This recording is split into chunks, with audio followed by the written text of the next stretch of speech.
50 years ago tonight, Beatlemania infected the tri-state. Thousands of screaming girls crammed into Cincinnati Gardens to hear these guys. The group was taking off and had become bona fide international stars. And it took a lot of effort to get them here. Local 12's Angenette Levy joins us live from the Gardens with that story. Hi, Angenette. Hi, Cammie. Just imagine it. 50 years ago tonight, it was probably just as hot and muggy as it is tonight. It was a really hot night inside the Cincinnati Gardens from what we were told today. Thousands of teenage girls probably lingering around talking about what they had just seen. And this was a very short show, but for Cincinnati, it was really big. In 1964, there wasn't a band bigger than the Beatles. That summer of '64, the Beatles completely took over. Back then, Dusty Rhodes was a DJ for WSAI radio. He and some other DJs set out to bring John, Paul, George, and Ringo to Cincinnati. I was on the air at the time. They said, are we going to, we're going to send a telegram to England, try and get the Beatles. What do you think? I said, sure, let's try it. A couple of months later, the Beatles agreed to play Cincinnati.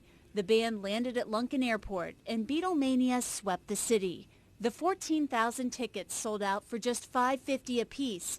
A swarm of teenage girls and young women filled the Cincinnati Gardens. The roar of the fans drowned out the music. Carol Ladwig was a mother of 4, and she remembers the concert from her seat in Section 22. You had to stand up through the whole concert. You really couldn't hear much.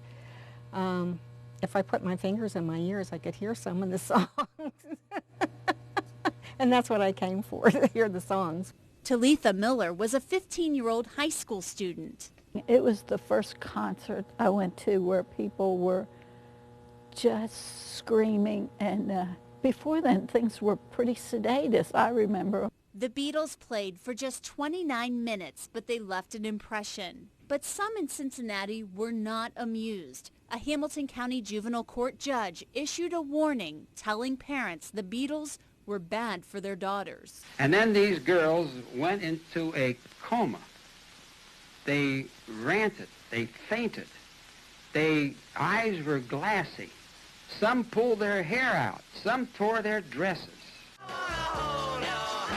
The concert didn't cause any long-term problems for the fans who were there. In fact, that warning probably made them love the Beatles even more. Dusty Rhodes says there's no doubt August 27th, 1964 was a special day for a lot of people. Even today, people still remember this as an important point in their lives, and that's kind of neat. They still keep a lot of the mementos.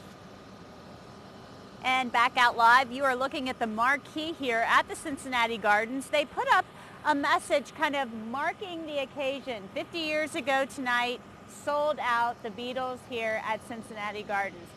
Now, we talked to the people today who said, as you heard in the piece, that it was very loud in there. The crowd was very enthusiastic, but we should note that the crowd was also very well behaved. There were no reports of any problems.